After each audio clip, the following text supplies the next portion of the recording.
ధాన్యం కొనుగోలు చేసిన 3 గంటల వ్యవధిలోనే రైతు ఖాతాల్లో డబ్బు జమ చేసేలా ప్రణాళికలు రూపొందిస్తున్నామని పౌర సరఫరాల శాఖ మంత్రి నాదెండ్ల మనోహర్ చెప్పారు. ఏలూరు జిల్లా చింతలపూడి వ్యవసాయ మార్కెట్ కమిటీ చైర్మన్ ప్రమాణ స్వీకారోత్సవంలో నాదెండ్ల పాల్గొన్నారు. ఈ ఏడాది ఖరీఫ్లో 51 లక్షల మెట్రిక్ టన్నులు కొనుగోలు చేసేందుకు 16,000 మంది సిబ్బందిని సిద్ధం చేశామన్నారు.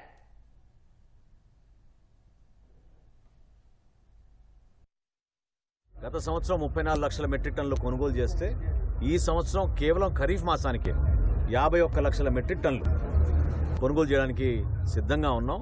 ఎవరైతే ఉదయం 10 రైతు కల్లాల దగ్గర నుంచి ట్రక్ చిట్టు ఆయన జనరేట్ చేయగలుగుతారో రైతు సహాయ కేంద్రాల్లో 3 గంటల లోపే వాళ్ళ ఖాతాలోకి డబ్బులు జమ చేసేటట్టు బ్యాంకులతో మాట్లాడుకుని మేము ఒక అద్భుతమైన ప్రక్రియ ముందుకు తీసుకెళ్తున్నాం. 24 గంటల లోపే ఖచ్చితంగా మేము అందిస్తాం. బ్యాంక్ హాలిడే రోజు అది జరగదు. దాదాపు ఇప్పటి వరకు 28,000 లారీలు ట్రాక్టర్లు నమోదు చేసుకున్నారు. వాళ్ళకి జీపీఎస్లు ఫిట్ చేసాం. ట్రాన్స్పోర్ట్ ఎవరైనా చేసుకోవచ్చు. ఇదివరకు ఏంటంటే దీని వరకే పరిమితం అయ్యేది. ఇప్పుడు మిల్లర్లు కూడా ట్రాన్స్పోర్ట్ చేయొచ్చు. ఆ వెసులుబాటుతోటి రైతులకి కల్లాల దగ్గర నుంచే మేము ధాన్యం తీసుకుని వెళ్లే విధంగా కల్పించాం. రైతు సహాయ కేంద్రాల్లో ధాన్యం కొనుగోలు కేంద్రాలతో ఏదైతే మెషిన్ ఉందో, యంత్రం ఉందో, అదే యంత్రం, అదే కంపెనీ, అదే మోడల్ మిల్లర్ దగ్గర కూడా అదే ఉంటుంది. ఈసారి మీకు చిట్టీలు అవసరం లేదు.